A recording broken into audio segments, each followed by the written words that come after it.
In the meantime, the streets of Paumbong, Bulacan transformed into a moving stage where the dramatic art of the Calle Sinaculo becomes a profound living expression of Holy Week faith.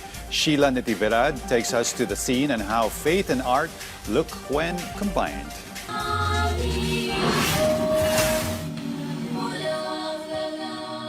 In the streets of Paumbong, Bulacan, the Cenaculo is more than just a performance during Holy Week. Instead of a stage, the story of the suffering and sacrifice of Jesus Christ is brought to life along the road. Gian is one of the Cenaculistas in Paumbong who has dedicated more than a decade of his talent to the Calle Cenaculo. Nagsimula ako na matutong umacting buhat nung ako ay bata dahil nung ako ay bata, mahilig ako manood ng mga nagsisinakulo na nasa stage at sinabi ko sa sarili ko na gusto ko rin matuto na mag-act din pag ako ay tumanda na. From playing minor roles in 2015, he gradually honed his skills until he became one of the main characters in the street Cenaculo.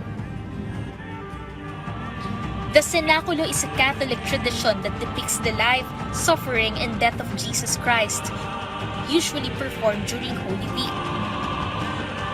And for Gian, this is not just acting, but a way of expressing his faith. Sa aming mga Katoliko, naipapakita namin yung aming pananampalataya through act dahil ang Calle Sinaculo nga, ito ay yung pagsasabuhay ng Panginoong Jesucristo. Dumating na ang takdang panahon. Nalalapit na ang paghahari ng Diyos.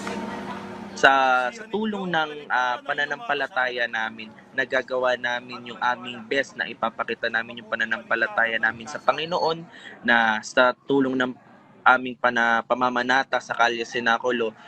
But each role he plays does not come easy, especially when he portrayed a Pharisee whom he describes as one of those responsible for the suffering of Jesus. Despite the heavy role, he continues to offer his talent as a form of devotion. Masasabi ko na mahirap maging sinakulista kung ang role mo ay yung nagpapahirap at nagdesisyon ng kamatayan ng ating Panginoong Jesucristo. He remains committed to continuing the tradition, believing that the love of the Creator for humanity has never been in question. Kung ako man ay magkakaanak na sa mga susunod na henerasyon at ito ay aking ipapamana dahil hindi lang basta ito ay isang show, ito ay pananampalataya na isinasabuhay at binibigyan ng pagmamahal, binibigyan ng prioridad na hindi lamang tao ang kaya nating paglingkuran, kundi ang Panginoong Jesucristo. Iyon po. With every step on the street and in every scene they bring to life, they are not just telling a story, but a living reminder of the sacrifice of Jesus Christ and a faith that continues to be passed on to the next generations.